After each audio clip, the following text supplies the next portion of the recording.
Welcome to the Deep Dive, the show where we really try to get to the heart of important ideas. Glad to be here. Today, we're tackling a book that, well, USA Today called it a starting point for anyone looking to gain control of their financial future. A big one. Exactly. We're talking about Robert Kiyosaki's Rich Dad, Poor Dad. It's had a huge impact, hasn't it? Undeniably. And what makes it so compelling, I think, isn't just the financial advice itself, but the story he uses to frame it. Right, the two dads. Exactly. Kiyosaki basically had two father figures growing up. There was his biological dad, highly educated, PhD, the whole thing. But financially, he struggled his whole life, ended up leaving behind bills, not assets. A familiar story for many, unfortunately. Very. And then there was his best friend, Mike's dad. This guy, well, he wasn't formally educated, but he became one of Hawaii's richest men. Wow, quite the contrast. Huge contrast, left millions to his family, charities. And Kiyosaki says these two very different points of view didn't give him easy answers. Instead, they kind of forced him to really think, to reflect deeply, and then ultimately to make a choice about how he was going to approach money. That stark contrast. Yeah, it really is the foundation of the whole book, isn't it? Absolutely. It sets everything up. So our mission for you today on this deep dive is to really pull out the key insights, the most important nuggets of knowledge from Kiyosaki's work. We're going to focus specifically on that subtitle, what the rich teach their kids about money, that the poor and middle class do not. And there are definitely some surprising ideas in there, things that challenge conventional wisdom. Oh, for sure. Get ready for, hopefully, some aha moments that might just help empower your own financial future wherever you're starting from. Okay, let's start right at the foundation of Kiyosaki's argument. One of the first big points he makes, and it's pretty striking, is about financial education, or rather, the lack of it. Right. He argues pretty strongly that money, how it works, how to handle it, it's mostly taught at home, in the family. Not in school. Critically, not in school. Our traditional education system, he observes, is really geared towards scholastic skills, professional skills. Like reading, writing, math. Yeah. Then getting a job. Exactly. You learn to be a doctor, a lawyer, an accountant, a teacher, whatever. You get trained for a career path.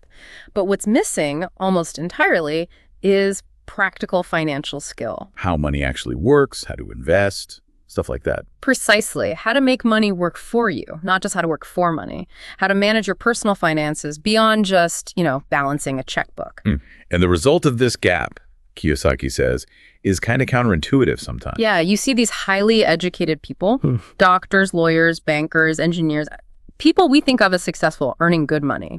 But they often struggle financially. They know how to earn an income, sometimes a very high income, but they don't necessarily know how to manage it, how to grow it, how to protect it long term. He even goes so far as to say national debt issues can stem from educated officials just not having that financial training. It's a provocative point. It's like having a really powerful car, but never learning how to drive it properly, let alone maintain it or navigate tricky roads.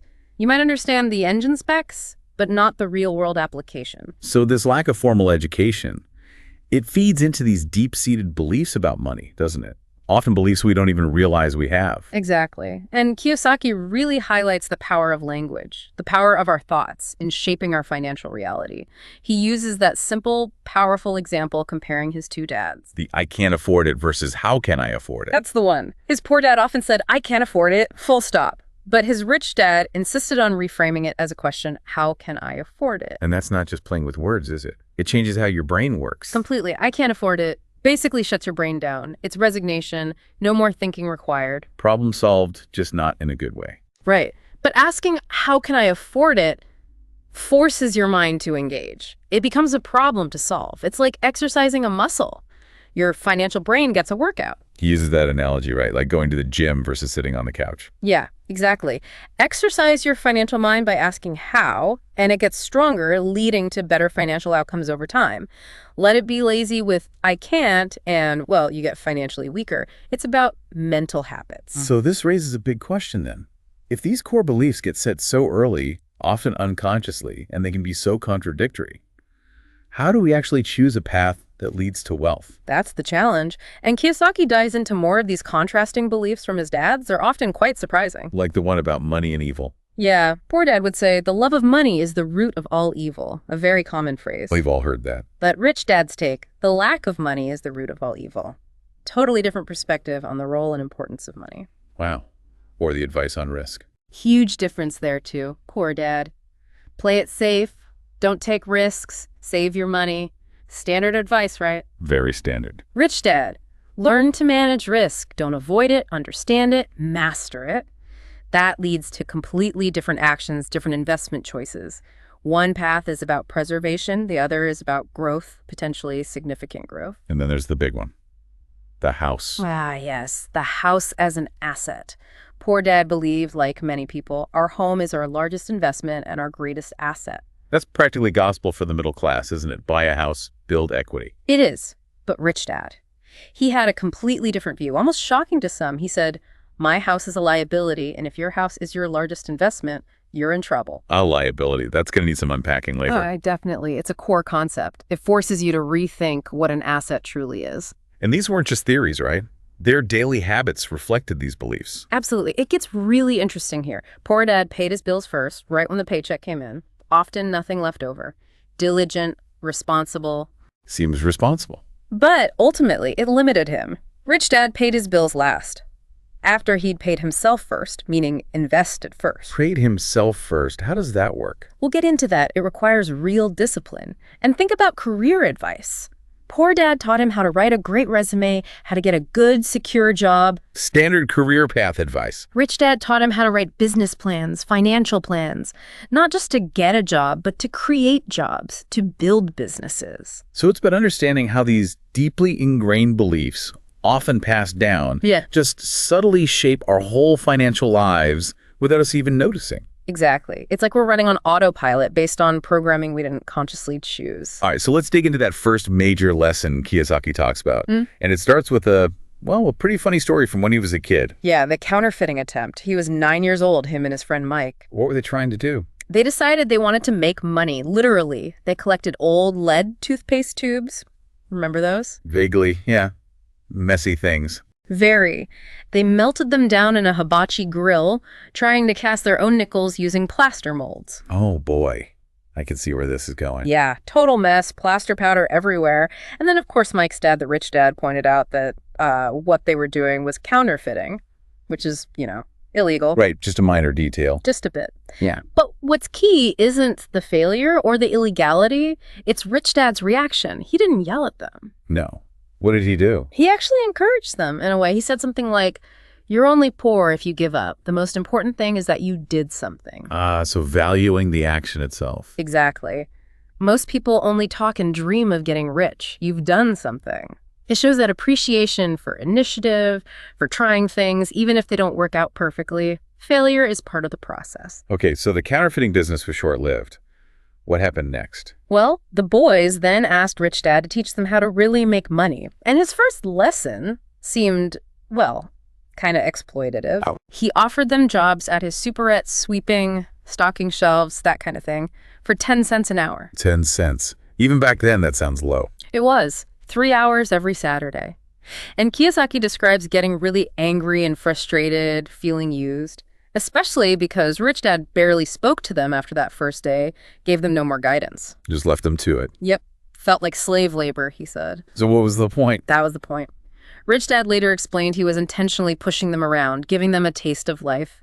When Kiyosaki finally blew up and complained, Rich Dad dropped the real lesson. Which was? He told him, stop blaming me and thinking I'm the problem. If you realize that you're the problem, then you can change yourself, learn something, and grow wiser. Wow. That's direct. Taking responsibility. Totally. Shifting from blaming circumstances or other people to looking inward. How can I change the situation? How can I learn from this? It's a powerful, if harsh, lesson. And that leads into this idea of the rat race. Right. Exactly. Rich Dad explained that life pushes everyone around. Usually it's through fear. Fear of what? Fear of not paying the bills, fear of getting fired, fear of not having enough, fear of starting over. That fear is what keeps most people working for money, often in jobs they don't even like. Just stuck in the grind. Precisely. Yeah. Then they get paid. And what happens? Greed or desire kicks in. They want things, a new car, a bigger house, nicer clothes. The stuff money can buy. Right. Which Right. often leads to more debt, requiring them to work even harder. And the cycle repeats. Get up, go to work, pay bills. Get up, go to work, pay bills. That's the rat race. He uses that donkey and carrot analogy too, doesn't he? Yeah, the donkey chasing a carrot on a stick tied to its own head. It keeps moving, working hard, but it's chasing an illusion, driven by fear and desire, never really questioning the bigger picture. Money ends up controlling their emotions, their lives. And people don't want to admit that. Kiyosaki says they refuse to tell the truth about that. Breaking free means recognizing those emotional drivers and consciously choosing a different path. It's about understanding why you're working. So the alternative path, the escape from the rat race, isn't working harder for money. No, it's about having money work for you. And how did the kids learn that? The comic book library. This was their breakthrough. After rich dads stopped paying them the 10 cents an hour altogether. He cut them off completely. Yep. To force them to think, to find their own opportunity. They noticed the woman running the superette, Mrs. Martin, tearing the covers off old comic books and throwing the rest away. Why would you do that? It was part of the deal with the distributor, proof they hadn't sold them, so they'd get credit. The boys saw those discarded comics as wasted value. Okay. They asked the distributor if they could have the old comics. He said yes. So they started a library in Mike's basement. A comic book library. Clever. Right. They charged other kids 10 cents admission, the same amount they used to earn per hour. And they hired Mike's little sister as the librarian for $1 a week. Outsourcing. Exactly. And the crucial point, this little business made money even when Robert and Mike weren't physically there. This system worked for them. So that was the lesson. Money working for them. That was it. It taught them firsthand the difference between working for money and having money work for you. It showed them that the safe path, the steady job, can actually be the trap. True freedom comes from building systems that generate income independently. Okay, so building right on that idea of money working for you, Kiyosaki lays out what he calls the golden rule of wealth. Rule #1. And it sounds simple, right? Deceptively simple. It's, you must know the difference between an asset and a liability, and buy assets. Okay. Asset versus liability. Buy assets. Seems straightforward. It does, but he argues most financial struggles come from people not truly understanding this difference or maybe mislabeling things. Like the house thing we mentioned earlier. Exactly. So to cut through any confusion from complex accounting terms, he gives these super clear, practical definitions. What are they? An asset puts money in my pocket. A liability takes money out of my pocket. That's it. Puts money in or it takes money out. That's the core of it. So simple. But think about the implications. It reframes how you look at everything you own, everything you spend money on. Okay, so how does this play out in real life? Yeah. He uses those cash flow diagrams, right? Yeah. The cash flow patterns, they're really insightful. Let's start with the pattern for a poor person. Okay. Income comes in, usually a paycheck, and almost immediately it flows out to cover basic expenses. Taxes, rent, food, transport, clothes. In one door, out the other. Pretty much. There's essentially nothing left over to put into an asset column. It's a survival pattern regardless of how hard they work. All right. What about the middle class pattern? This is where it gets more complex and honestly where many people get stuck in that rat race. Their main income is also salary. But maybe a higher salary? Often, yes. But here's the trap. As their income goes up, their expenses tend to rise right along with it, sometimes even faster. Lifestyle inflation. Exactly. A raise means maybe a bigger house, which means a bigger mortgage. A nicer car, meaning bigger car payments. More credit card debt for, stuff. School loans. Their liabilities grow. So they earn more, but they owe more. Right. They might look prosperous on the outside, but the cash is still flowing out just as fast, often faster, to service all those liabilities. They're running harder on the treadmill. And this is where the house as an asset idea gets challenged again. Absolutely, because for most people in this pattern, the house fits Kiyosaki's definition of a liability. How so? Because of the costs. Precisely. Think about it. Mortgage payments, mostly interest for years. Property taxes, constant drain. Maintenance, repairs, insurance. It all takes money out of your pocket month after month, year after year. Plus the opportunity cost you mentioned. Big time. The money tied up in the down payment and the equity could potentially be earning a return elsewhere in an actual income-producing asset. So that phrase, most people work all their lives paying for a home they never own. Yeah, he means they're constantly servicing the debt, maybe refinancing, taking out equity loans, never truly getting ahead with it as a wealth-building tool. Yeah. It reinforces his point. You can be highly educated, professionally successful, making good money. And still be financially illiterate. Still be stuck in the rat race because your cash flow is going the wrong way. Exactly. Now contrast that with the rich person's pattern. Okay, how is that different? The focus is relentlessly on acquiring assets, things that put money in their pocket. Like what? Real estate that generates rental income, stocks that pay dividends, bonds that pay interest, notes receivable, intellectual property like book royalties or patents that generate income. So assets that actually produce cash flow. Yes. And here's the critical difference. The income generated by these assets is used to cover their expenses. So they're not relying solely on a paycheck for living expenses? Increasingly, no. And the really key part, any money left over from the asset income isn't immediately spent on more liabilities or lifestyle upgrades. What do they do with it? It gets reinvested back into the asset column, buying more assets, which generate more income, which buys more assets. Creating a positive feedback loop, an upward spiral. Exactly. That's how the rich get richer. Their assets are working for them, generating income that buys more assets. It's exponential growth. So it really drives home that just earning more money isn't the answer if you don't fix the underlying pattern. Absolutely not. More money often just highlights the flaws. Think about lottery winners or athletes who go broke. Yeah, you hear those stories all the time. They get a huge influx of cash, but if their mental cash flow pattern is still spend everything, buy liabilities, the money just amplifies that pattern. It disappears, often leaving them worse off. Money only accentuates the cash flow pattern running in your head, as Kiyosaki says. It's kind of sobering, isn't it? How society, even education, often pushes us towards that middle-class pattern. Get the good job, buy the house, get the car. It does. It normalizes accumulating liabilities. Kiyosaki really forces you to question that entire structure, that conditioning.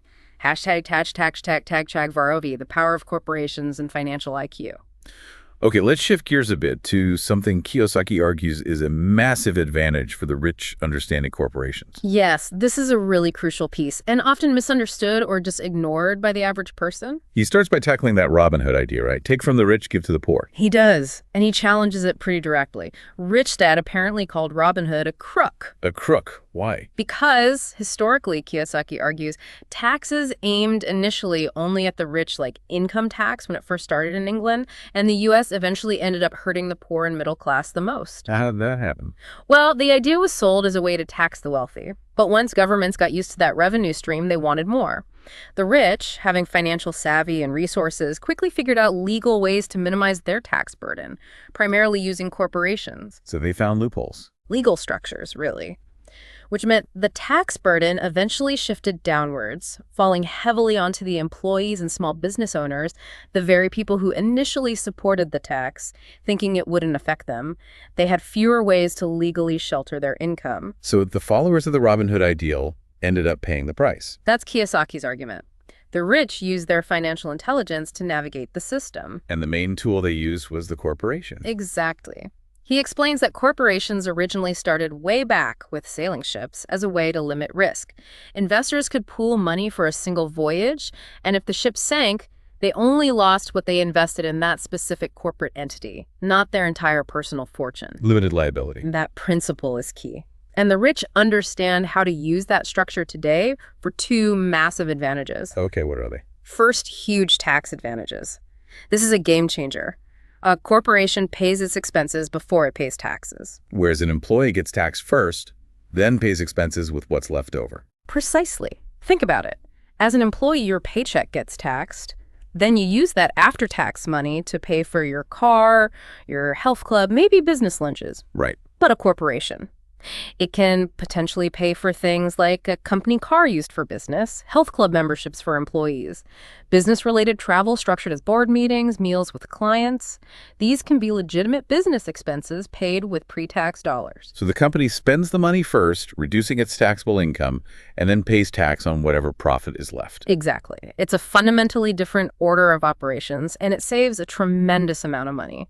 Earn, spend on legitimate business needs and benefits, then get taxed on the remainder. That alone is a huge difference. What's the second advantage? Protection from lawsuits. We live in a very litigious world. People sue for anything. True. Wealthy individuals often structure things so they legally own very little in their personal name. They might control everything through corporations and trusts, but their personal assets are shielded. So if the business gets sued, or they personally get sued for something unrelated, The corporation might be liable, but their personal assets, other businesses, investments, maybe even their home, if structured correctly, are protected. They're separate legal entities. The average person often owns everything personally: house, car, savings, making it all vulnerable in a lawsuit. It's like building a financial fortress. That's a good way to put it. And Kiyosaki finds it frustrating that this knowledge, these powerful tools, aren't commonly taught. Yeah, why isn't this standard education? Good question. He then breaks down what he calls the 4 pillars of financial IQ, the skills needed to really leverage these advantages and build wealth. Okay, what are the 4 pillars? First is accounting, financial literacy, being able to read the numbers, understand financial statements, income statements, balance sheets, knowing the language of money so you can see a business's strengths and weaknesses. It's the detail-oriented part. Makes sense. Pillar 2. Investing, the science and art of making money. This is about strategy, formulas, creativity, knowing where and how to put your capital to work so it grows. Pillar 3. Understanding markets, supply and demand, knowing why prices move. This includes both the technical side, market sentiment, fear and greed cycles, and the fundamental side, the actual economic value of an investment. Does it make sense in the current market? Okay, accounting, investing, markets. What's the 4th? The law. Specifically, understanding how to use corporate structures, tax codes, and legal protections to your advantage.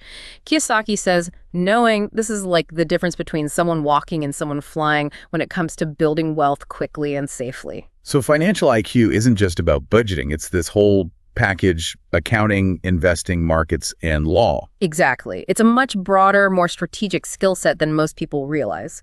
Understanding these legal and corporate structures is how wealth gets amplified and protected. Okay, this next lesson sounds intriguing.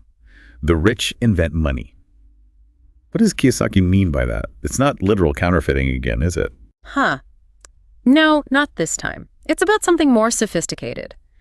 It's the idea that significant wealth isn't just earned or saved in the traditional sense. It's actively created through financial intelligence, boldness, and seeing opportunities others miss. Okay, how does that work? He uses that classic story about Alexander Graham Bell and Western Union. Bell offered them his telephone patent for $100,000. A bargain in hindsight. An unbelievable bargain. But Western Union scoffed. They couldn't see the potential, thought it was irrelevant, and they missed out on creating a multi-billion-dollar industry. AT&T was born instead. So it's about having vision. Vision and the courage to act on it. Kiyosaki says it broke his heart seeing students who knew the right answers financially but lacked the guts to actually do anything with that knowledge. He says something like, it's not the smart who get ahead, but the bold. Exactly. Self-doubt, he argues, kills more dreams and opportunities than lack of knowledge does. People get paralyzed by fear or analysis paralysis. And he connects this to luck, right? Yeah. Saying luck is created. Yeah, he says you don't just wait for luck to happen, you make your own luck. Waiting for the perfect opportunity for all the lights to be green means you'll never leave the driveway. You have to take action, even with some uncertainty. Calculated action, yes. He gives a great example from his own experience during a real estate downturn in Phoenix. What did he do? While everyone else was panicking or playing it super safe, putting tiny amounts in savings, he and his wife Kim were actively buying distressed properties cheap. Buying when others were selling. Exactly. They found a house worth maybe $60,000 that they bought for just $20,000 using a small down payment. But then they didn't just sit on it. What did they do? They turned around and created a deal. They sold it quickly for $40,000, not for cash, but by creating a promissory note. The buyer paid them maybe $2,000 cash up front and then owed them the remaining $38,000 plus interest over time. So they created their own financing. Essentially, yes, they invented money. They created $40,000 where there was only $20,000 before, secured by the property, and that note generated passive income for them, say, $4,000 a year at 10% interest in a tax-advantaged way. And what about their initial $20,000 investment? That's the really clever part. Between the small down payment from the buyer and the principal payments coming in over time, they got their initial capital back relatively quickly. So they had no money left in the deal. Effectively, no. Which means their return on investment, this ROI, was essentially infinite. They got their money back, and they still held an asset, the note, generating cash flow. Wow, that's thinking differently. That's inventing money. It's a perfect example. It requires knowledge, creativity, and the boldness to execute the strategy when others see only risk. And he connects this kind of thinking to his cash flow game too, doesn't he? He does. The game is designed specifically to teach these principles in a hands-on way. How money works, the interplay between the income statement and balance sheet. And how to get out of the rat race. Exactly. By simulating building an asset column, he says the game is powerful because it reflects your actual financial behavior back at you. It gives personalized feedback. He tells a story about a woman playing it. Yeah, a woman who was recently divorced and struggling financially. Playing the game, she had this moment of clarity. She saw how her spending on doodads, unnecessary liabilities that drain cash was keeping her trapped. Things that take money out of your pocket. Right. The game confronted her with her habits and her discomfort around money. And it helped her realize that investing, when you understand it, isn't just gambling. He says it's not gambling if you know what you're doing. Exactly. It is gambling if you're just throwing money into a deal and praying. Financial intelligence reduces the risk dramatically because you learn to see opportunities and pitfalls. Great opportunities are not seen with your eyes. They are seen with your mind. That's the essence of it. It's about perception trained by knowledge and experience. So this whole lesson is really an invitation, isn't it? Shift from just being a consumer to being a creator, an inventor of opportunities. Absolutely. It emphasizes that building real wealth is active. It's creative. It takes knowledge, sure, but it also takes that courage, that boldness to act. #5. Overcoming internal obstacles to financial independence. Okay, so let's say someone gets it. They understand financial literacy, assets versus liabilities, the power of inventing money. But they still struggle. Kiyosaki says there are internal roadblocks, right? Yes, and this is crucial. He identifies 5 main reasons why even financially literate people fail to build significant wealth. Fear, cynicism, laziness, bad habits, and arrogance. Notice they're all internal states. Right. It's about mastering yourself first. Let's take them one by one. First, fear. Fear of losing money. He acknowledges everyone feels this, even the rich. It's normal. The difference is how you handle that fear. How do winners handle it differently? He says, failure inspires winners. Failure defeats losers. Winners see setbacks not as the end, but as learning opportunities, as feedback. He uses historical examples like the Alamo or Pearl Harbor, devastating defeats that became powerful rallying cries for eventual victory. Turning failure into motivation. Exactly. Think of Thomas Edison trying thousands of times to invent the light bulb. He didn't see them as failures, but as successful discoveries of what didn't work. So it's a mindset shift about failure itself. Completely. Losers play not to lose. They focus on avoiding any loss, which often leads to overly safe, low-return strategies. Winners play to win. They take calculated risks, make focused, sometimes seemingly unbalanced bets, knowing that failure is possible, but also that big wins require taking chances. He uses that acronym FOCUSE too, right? Yes. Follow one course until successful. Don't get easily discouraged or jump from strategy to strategy at the first sign of trouble. Overcoming fear means developing resilience and focus. Okay, roadblock number 2, cynicism, the Chicken Little effect. Yeah, that's the person always saying the sky is falling. It's about letting doubt and negativity, whether from yourself, friends, family, or the media, paralyze you. Hearing things like, that'll never work, or that's too risky. Exactly. Kiyosaki says, cynics criticize and winners analyze. Instead of just dismissing an idea because it seems risky or unconventional, winners analyze it. They look deeper and often find opportunities that critics completely miss because they're too busy finding fault. He tells that story about his friend Richard missing out on a deal. Right. Richard backed out of buying an apartment unit Kiyosaki later bought because a neighbor who wasn't even an investor told him it was a bad deal. Richard listened to the cynic, stayed stuck, while Kiyosaki made money from the bad deal. Doubt, Kiyosaki concludes, is incredibly expensive. And he talks about the I don't wants. Yeah, things like, I don't want to fix toilets as a reason to avoid real estate. These become mental blocks. A winner analyzes how to get the benefits without the unwanted task, like hiring a property manager. They don't let the small objection kill the whole opportunity. You need to push past those initial negative reactions. He mentions Colonel Sanders, too. Yeah, getting rejected over 1,000 times before finding someone to back his chicken recipe. He didn't let the cynics win. He just kept frying his little chicken. It takes persistence against negativity. Okay, third roadblock, laziness. But he says it's often disguised. Yes, disguised as being busy. People fill their lives with work, errands, TV, hobbies, often as a way to avoid confronting the important things, like their financial situation or difficult personal issues. They're active, but not necessarily productive towards their real goals. Yeah, what's the cure for this kind of disguised Laziness. Surprisingly, he says a little greed. Greed, that sounds bad. He reframes it. Not destructive greed, but a healthy desire for something better. Asking yourself, what's in it for me? WIIFM. What positive outcome will motivate me to push through the discomfort or effort? So connecting back to how can I afford it? Exactly. That question stems from a desire, a greed for something currently out of reach. It motivates you to find solutions, strengthening your mind, rather than succumbing to guilt or apathy, which is a form of laziness. Makes sense. Fourth roadblock, bad habits. This one's huge. Our lives are a reflection of our habits more than our education. You can know everything, but if your habits are bad, you won't succeed. And the key habit he focuses on. Pay yourself first. From the richest man in Babylon, it's foundational. We touched on this. It means putting money into your asset column before paying bills. Yes. Strict self-discipline. Allocate a portion of every dollar that comes in to savings or investments first.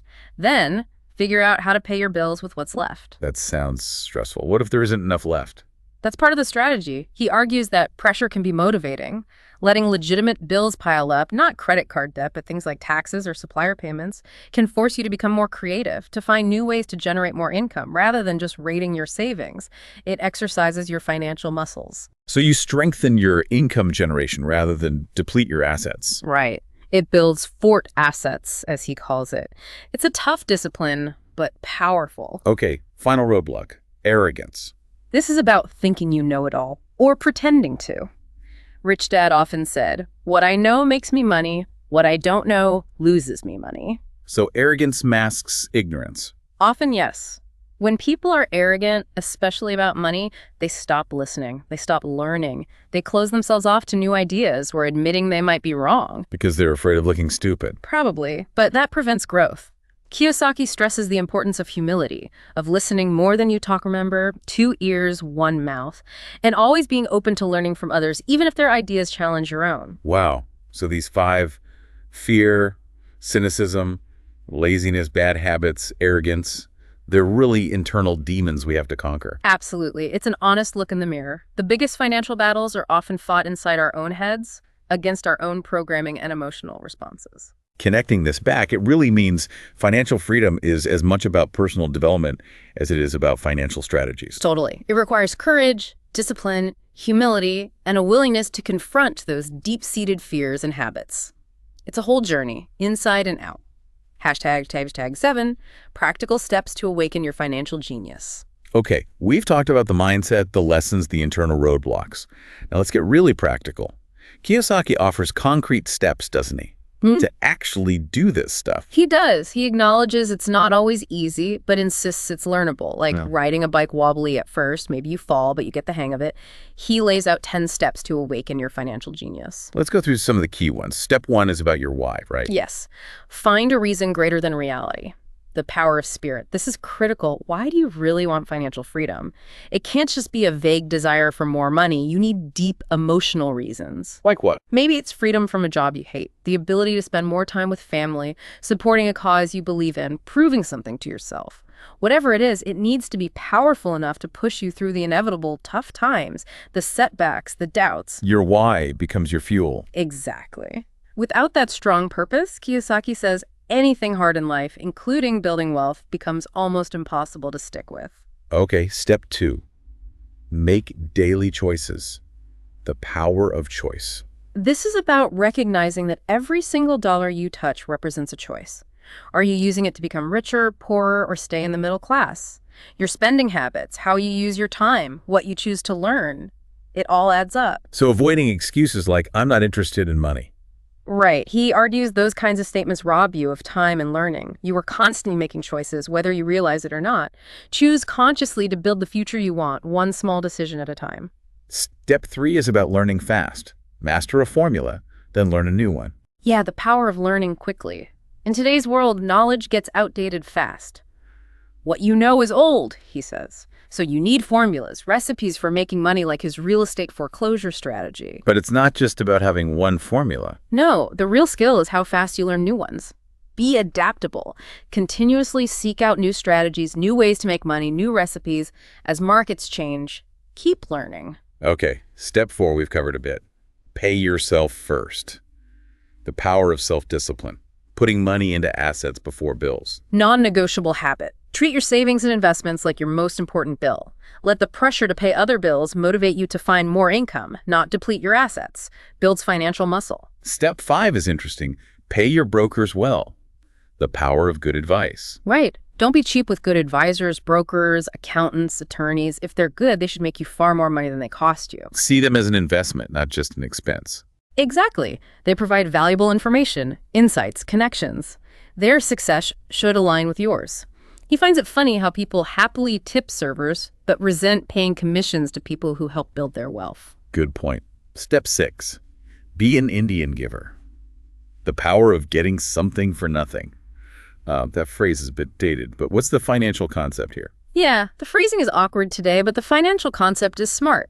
It's about focusing on return of investment as much as return on investment. How quickly can you get your initial capital back out of a deal while still controlling the asset? Like his real estate example where he got his $20 back. Exactly. Once you get your initial money back, the asset is essentially free, and all the future cash flow or appreciation is pure profit, an infinite return on the money you no longer have tied up. Wise investors aim for this, get their seed money back fast to reinvest elsewhere while keeping the income stream. Like Ray Kroc with McDonald's real estate. Perfect example. He wasn't just selling burgers. He was acquiring valuable real estate essentially for free under the franchise agreements. That was the real long-term wealth play. Okay, step 7. Use assets to buy luxuries. The power of focus. This flips conventional wisdom. Don't buy luxuries with your paycheck or, worse, on credit. Buy them with the cash flow generated by your assets. So the assets pay for the fancy car or vacation. Yes. Let the desire for a luxury motivate you to build an asset that can pay for it. His wife wanted a Mercedes. Instead of buying it on payments, they bought more rental properties until the extra cash flow from those properties paid for the car, free and clear. Discipline. Using desire as fuel for investment. Exactly. The liability, the desire, motivates the creation of an asset. Step 8. Think big. Don't play small. Right. Look for bigger deals, volume discounts, pool resources with others. Small thinkers often miss the big opportunities that come with scale and collaboration. Negotiate harder, aim higher. And the last one we'll highlight, step 9. Teach, and you shall receive. The power of giving. This comes from Rich Dad's belief in generosity and reciprocity. If you want something, knowledge, money, goodwill, give it first. Teaching others about money forces you to master it yourself, and it creates a positive flow. The act of giving opens you up to receiving more. So these steps, they're really actionable things people can start doing. Absolutely. They require discipline, learning, and a shift in thinking, but they are concrete actions, and the underlying message is clear. Action always beats inaction. Knowledge is useless without implementation. It really puts the ball back in the listener's court, doesn't it? Are you ready to take these steps consistently? That's the ultimate question. Are you ready to act and learn day after day? #8. The cash flow quadrant and the key to financial freedom. Okay, there's one more really important model Kiyosaki introduces that ties a lot of this together, the cash flow quadrant. Right, the 4 letters, ESBI. What do these stand for? They represent 4 different ways people generate income. E is for employee. You have a job, you work for someone else. Security and a steady paycheck are often key drivers. Okay, E for employee. What's S? S is for self-employed or small business owner. You own your job. Think doctors, lawyers, consultants, freelancers, small shop owners. They value independence, being their own boss. But often, if they stop working, the income stops. They are the system. Makes sense. E and S are on one side. What about B? B is for big business owner. These people own a system that works for them. They build scalable businesses, employ others to run the system. Think 500 plus employees. Their income isn't directly tied to their own hours worked. They leverage other people's time and money. So B is about owning the system, not being the system. And I is for investor. Here, your money works for you. You invest in assets, other people's businesses, B quadrant, real estate, stocks, bonds that generate income passively. This is where wealth truly compounds. So ESBI, different ways money comes in. And he links different types of income to these. Yes, and crucially, how they're taxed. First is ordinary earned income. This is what E's and S's typically earn money from working. It's generally the highest taxed income. Because it's direct labor for money. Right.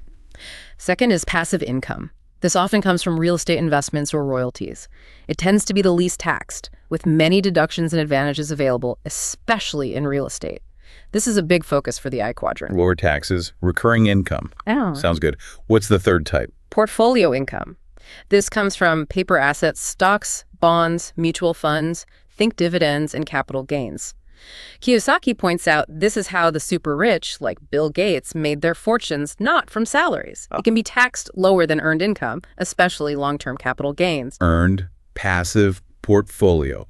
Different income types, different tax treatments. So what's the key takeaway from the quadrant? The absolute key to wealth, according to Rich Dad, is this: the ability to convert earned income into passive income or portfolio income as quickly as possible. Moving money from the ES side to the BI side. Exactly. Using the money you earn from your job or small business to buy or build assets that generate passive or portfolio income.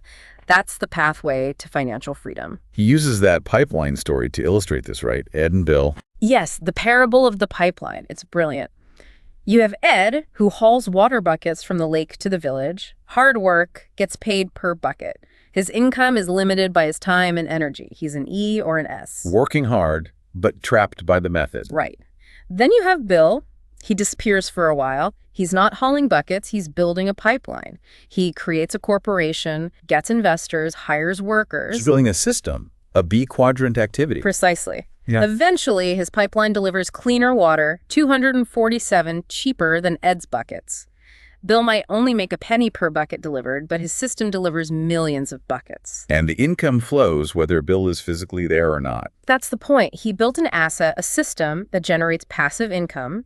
He escaped the trading time for money trap that Ed is still stuck in. So the quadrant and the pipeline story really drive home that working hard isn't enough if you're in the wrong quadrant or using the wrong strategy. Exactly. It's not about not working. It's about changing how you work, where your income comes from, building systems, acquiring assets.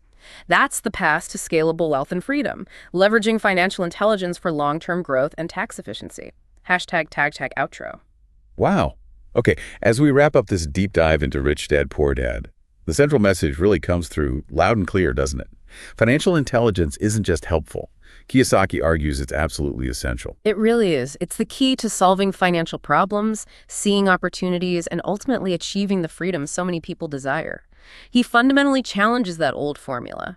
Go to school, get good grades, find a safe job, save a little, borrow a lot, pay high taxes. Yeah, he offers a completely different path. And it comes down to choice, doesn't it? Absolutely. He leaves us with that powerful thought. With each dollar bill that enters your hand, you and only you have the power to determine your destiny. Every day, with every dollar you're choosing, rich, poor, or middle class, it's defined by your actions, driven by your mindset. Money is just an idea, he says. The real work happens in your head, first developing that financial intelligence, changing those patterns. What's in your head determines what's in your hands, essentially. So here's a final thought for you to ponder, building on Kiyosaki's ideas. If money truly is just an idea, and real wealth is created in the mind before it ever shows up in your bank account, what new financial idea, what seed of possibility will you plant for yourself today?